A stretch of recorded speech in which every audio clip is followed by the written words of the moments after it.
नमस्कार मेरे प्यारे साथियों, स्वागत है आपका मोनू एकेडमी में। पॉलिटी की क्लास में हमने कल पढ़ा था संविधान की प्रमुख विशेषताएं। आज हम पढ़ेंगे संविधान की प्रस्तावना। क्लास शुरू करने से पहले मैं अपने बारे में बता दूं, मैंने बीटेक मैकेनिकल इंजीनियरिंग से की है और एमए में हिस्ट्री, और मैं असिस्टेंट कमांडेंट के इंटरव्यू तक गया हूं। तो चलिए शुरुआत करते हैं आज की क्लास, संविधान की प्रस्तावना। तो सबसे पहले अमेरिकी संविधान में प्रस्तावना को सम्मिलित किया गया था।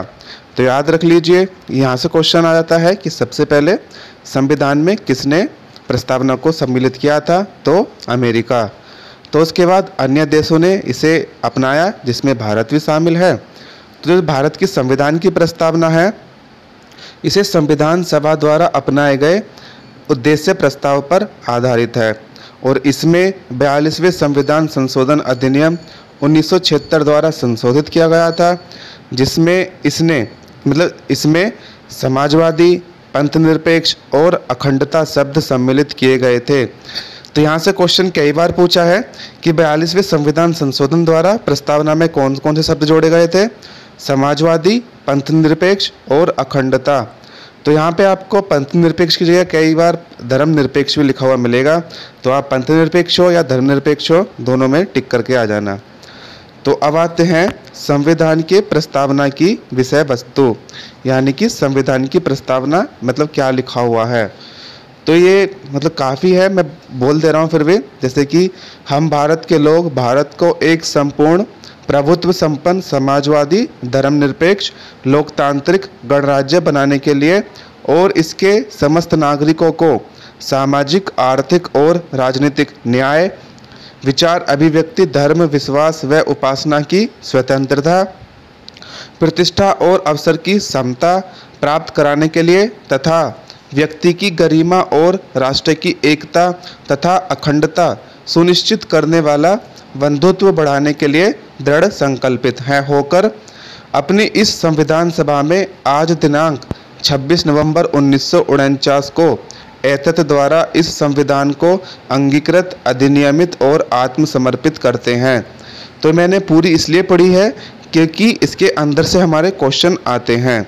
जैसे कि क्वेश्चन कई बार पूछा है, जैसे कि मैंने बोला था ना स्टार्टिंग में कि प्रभुत्व संपन्न समाजवादी, धर्मनिरपेक्ष, लोकतांत्रिक गणराज्य, तो ये क्रोनोलॉजी में पूछे जाते हैं। आपको ऑप्शन में दे देगा कि पहले समाजवादी दे दिया, फिर पंथनिरपेक्ष दे दिया, फिर प्रभुत्व संपन्न।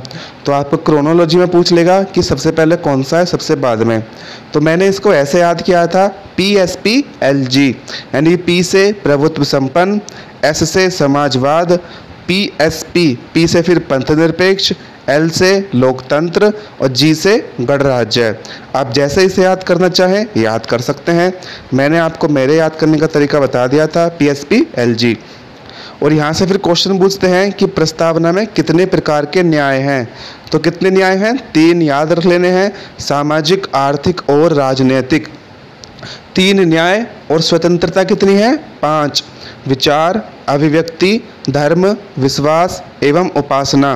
तो आपको स्वतंत्रता में ये चीज़ तो याद रखनी ही रखनी है कि 5 स्वतंत्रता है। साथ साथ कभी कभी कह रहा हूँ मैं, कभी कभी ये भी पूछ लेता है क्रोनोलॉजी में कि पहले कौन सा है, विचार, अभिव्यक्ति या फिर उपासना, इस प्रकार से। और समता कौन कौन सी है? प्रतिष्ठा और अवसर की समानता, और बंधुत्व तो है ही, फिर अखंडता है। तो फिर इसमें हमें पढ़ना क्या होता है कि जो प्रस्तावना में जो इम्पोर्टेंट वर्ड हैं, हम इनको देखेंगे एक एक करके कि इनका मतलब क्या होता है। तो सबसे पहले देख लेते हैं कि प्रस्तावना के तत्व क्या है, इसका मूल तत्व है क्या। तो संविधान के अधिकार का स्रोत क्या है? संविधान के अधिकार का स्रोत है भारत के लोग। स्टार्टिंग में था ना कि हम भारत के लोग, तो संविधान के अधिकार का स्रोत है भारत के लोग। तो भारत की प्रकृति कैसी है कि भारत एक संप्रभु, समाजवादी, धर्मनिरपेक्ष या पंथनिरपेक्ष, लोकतांत्रिक व गणतांत्रिक राज्य व्यवस्था वाला देश है। हालांकि यहाँ पे पंथनिरपेक्ष और धर्मनिरपेक्ष में लोग कंफ्यूज होते हैं। इन दोनों में बहुत ज़्यादा डिफरेंस है नहीं, हालांकि डिफरेंस है पंथनिरपेक्ष और धर्मनिरपेक्ष में। कभी बाद में मुझे टाइम मिलेगा, मैं आपको डिस्कस करके बता दूंगा। संविधान के उद्देश्य देखते हैं। तो इसमें उद्देश्य क्या है इसके? न्याय, स्वतंत्रता, समता एवं बंधुत्व। संविधान लागू होने की तिथि क्या है? 26 नवंबर 1949, और यदि इसे हम कन्वर्ट करते हैं विक्रम संवत में तो कितने जोड़ने पड़ेंगे इसमें? 57। मैंने आपको ऐतिहासिक क्लास में बताया था, क्योंकि विक्रम संवत क्या है? 57 ईसा पूर्व में लागू हुआ था। तो ईसा पूर्व में जो सन होते हैं उसे आज के सन में कन्वर्ट करने के लिए हम जोड़ते हैं। चूँकि विक्रम संवत 57 ईसा पूर्व में था, तो आज करंट में जोड़ने के लिए इसमें हम 57 जोड़ देंगे। तो 26 नवंबर 1949 को लागू हुआ था। तो अगर विक्रम संवत में कन्वर्ट करेंगे तो यह 2006 में हो जाएगा। तो अब देखते हैं एक एक करके शब्द का मतलब क्या है। सबसे पहले था संप्रभु।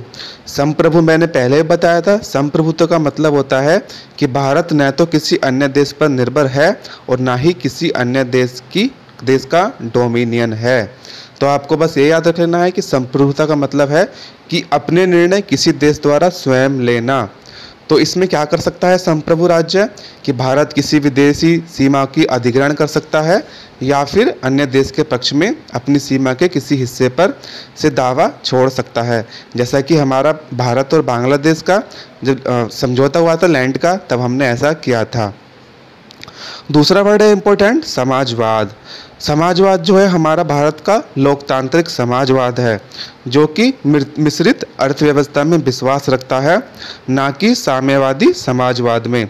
मिश्रित अर्थव्यवस्था का आप सभी को पता है, इसमें सार्वजनिक एवं निजी क्षेत्र साथ साथ रहते हैं।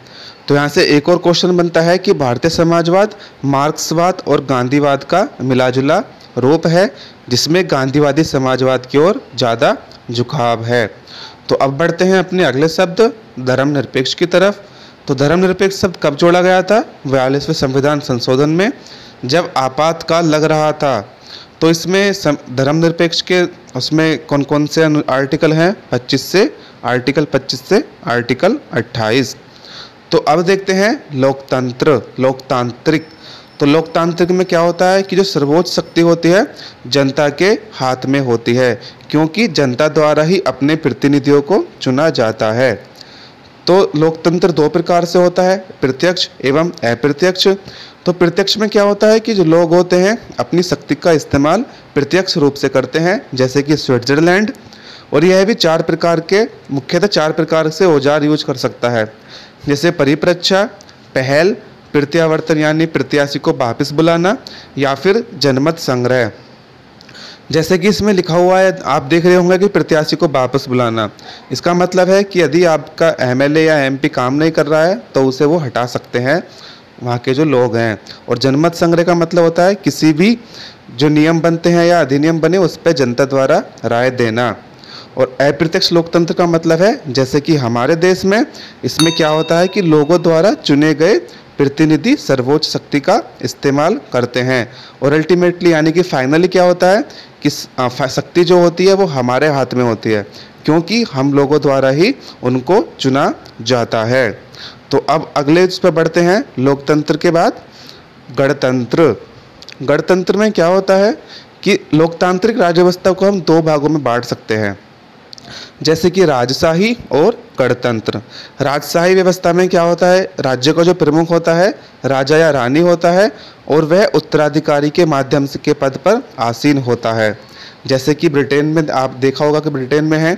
और वहीं गणतंत्र में क्या होता है, जो राज्य प्रमुख होता है या तो प्रत्यक्ष या अप्रत्यक्ष रूप से एक निश्चित समय के लिए चुनकर आता है, जैसे कि अमेरिका। तो इसलिए भारतीय संविधान की प्रस्तावना में गणतंत्र का अर्थ क्या हो जाएगा कि भारत का प्रमुख अर्थात राष्ट्रपति चुनाव के जरिए सत्ता में आता है। और राष्ट्रपति जी का चुनाव कैसे होता है हमारे यहाँ पर? अप्रत्यक्ष रूप से। तो अब आते हैं न्याय की तरफ। न्याय कौन कौन से थे इसमें? सामाजिक, आर्थिक और राजनीतिक। तो न्याय में जैसे सामाजिक में क्या हो गया कि जाति, धर्म, रंग और लिंग के आधार पर भेदभाव नहीं करना। और आर्थिक न्याय का मतलब है आर्थिक असमानता को दूर करना। और राजनीतिक का मतलब है सभी को समान राजनीतिक अधिकार। और ये किससे लिए गए थे हमने? रूसी क्रांति से। और अब आता है स्वतंत्रता। स्वतंत्रता का मतलब जैसे कि आप समझ रहे होंगे कि किसी की गतिविधियों पर किसी प्रकार की रोक टोक नहीं होना, लेकिन स्वतंत्रता भी एक लिमिट के अंदर होनी चाहिए। तो भारत के लोगों को स्वतंत्रता संविधान में लिखी सीमा के भीतर है। और स्वतंत्रता जो है हमारे यहाँ प्रस्तावना में स्वतंत्रता, समता और बंधुत्व के आदर्शों को कहाँ से लिया है? फ्रांस की क्रांति से। तो यहाँ पर हमारे स्वतंत्रता तक हमने कर लिया है। तो अब देखते हैं समता। समता का मतलब समानता, जैसे कि आप समझ रहे हैं शब्द से। तो इसमें इसका मतलब हो जाएगा कि समाज के किसी भी वर्ग के लिए विशेषाधिकार की अनुपस्थिति। तो इसमें आयाम देख सकते हैं कि नागरिक, राजनीतिक और आर्थिक समानता देख सकते हैं। तो इसके मौलिक अधिकारों पर प्रावधान नागरिक समानता को सुनिश्चित करने वाले कौन से हैं? अनुच्छेद 14। जब हमारा फंडामेंटल राइट्स वाला चैप्टर पड़ेगा तो उसमें हम डिटेल से पढ़ेंगे कि अनुच्छेद 14 में क्या क्या लिखा हुआ है। तो यहाँ पे केवल देख लेते हैं कि अनुच्छेद 14, 15, 16, 17 और 18। और राजनीति, ये किस में थे हमारे? नागरिक समता को सुनिश्चित करते हैं किसके द्वारा? मौलिक अधिकार। तो अब देख लेते हैं कि राजनीतिक समता में क्या है कि आर्टिकल 325 के तहत मतदाता सूची में शामिल होने का, इसमें क्या है कि धर्म, जाति, लिंग अथवा वर्ग के आधार पर किसी व्यक्ति को मतदाता सूची में शामिल होने के लिए अयोग्य करार नहीं दिया जाएगा। और फिर है आर्टिकल 326, इसमें क्या है? लोकसभा और विधानसभा के लिए वयस्क मताधिकार का प्रावधान। तो यहाँ पे आपका एक आर्टिकल 326 बहुत इंपॉर्टेंट है कि वयस्क मतदान का प्रावधान कौन से आर्टिकल में है? तो आर्टिकल 326। तो अब देखते हैं बंधुत्व। बंधुत्व से जैसा कि आप समझ रहे हैं इसका मतलब है भाईचारे की भावना। तो इसको बढ़ाने के लिए संविधान में क्या हुआ है? एकल नागरिकता का प्रावधान किया है। और मौलिक कर्तव्य में जो आर्टिकल 51A में है वो भी यही कहते हैं कि हर भारतीय नागरिकों का कर्तव्य होगा कि वह धार्मिक, भाषाई, क्षेत्रीय अथवा वर्ग विविधता से ऊपर उठकर सौहार्द और आपसी भाईचारे की भावना को प्रोत्साहित करें।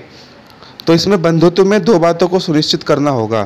पहला, व्यक्ति का सम्मान, और दूसरा, देश की एकता और अखंडता। और अखंडता को कब जोड़ा गया था?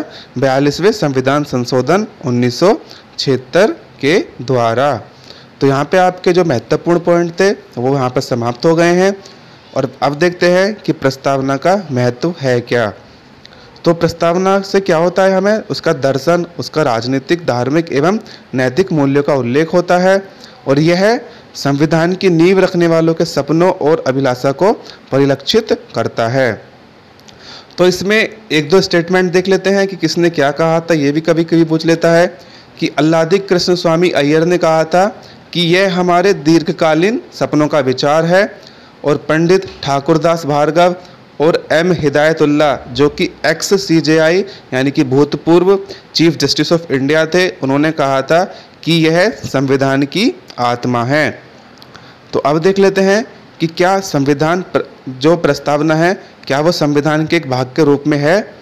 तो एक एक करके देख लेते हैं। एक दो इसमें जो मामले हुए थे सुप्रीम कोर्ट के तहत गए थे, जैसे कि बेरूबाड़ी संघ मामला 1960 में। तो इसमें सुप्रीम कोर्ट ने कहा था कि यह संविधान का भाग नहीं है। इसमें अंदर जाने की जरूरत नहीं है, केवल यही पूछ लेता है कि कौन से मामले में कहा था कि नहीं है और कौन से मामले में कहा था है। तो फिर हुआ था केशवानंद भारती मामला 1973। तो 1973 में कहा था कि यह संविधान का महत्वपूर्ण भाग है। और उसके द्वारा 1995 में भी LIC ऑफ इंडिया मामले में भी उच्चतम न्यायालय ने द्वारा कहा था कि यह संविधान का आंतरिक हिस्सा है। तो यहाँ से दो कौन से आपके इम्पोर्टेंट है? बेरूबाड़ी संघ मामला और केशवानंद भारती मामला। तो जो पहले वाला मामला हुआ था उसमें मना कर दिया था, और जो केशवानंद भारती मामला हुआ था 1973 वाला, उसमें कह दिया था कि यह संविधान का भाग है। तो लेकिन इसमें आपको दो चीज़ याद रखने की जरूरत है कि प्रस्तावना न तो विधायिका की शक्ति का स्रोत है और ना ही यह उनकी शक्तियों पर प्रतिबंध लगाने वाला। और दूसरा है कि यह गैर न्यायिक है। गैर न्यायिक का मतलब है कि जो इसमें लिखा हुआ है उनको लेकर न्यायालय में चुनौती नहीं दी जा सकती। तो यहाँ पर आपका संविधान की प्रस्तावना समाप्त होता है। तो कल हम पढ़ेंगे संघ और राज्य क्षेत्र, जिसमें से कई बार क्वेश्चंस पूछे गए हैं कि कौन सा यानी कि राज्य कौन से सन में बना था और कौन सा राज्य भाषा के आधार पर अलग हुआ था और किस प्रकार से इन्हें हम अलग कर सकते हैं। तो कल से आपके आर्टिकल शुरू हो जाएंगे। आर्टिकल 1, 2, 3, 4 इसमें हैं। तो दोस्तों, यदि आपको वीडियो पसंद आई हो तो उसे लाइक करें, शेयर करें और मेरे चैनल को सब्सक्राइब नहीं किया है तो सब्सक्राइब करें, बेल आइकन दबाना ना भूलें। आपका बहुत बहुत धन्यवाद।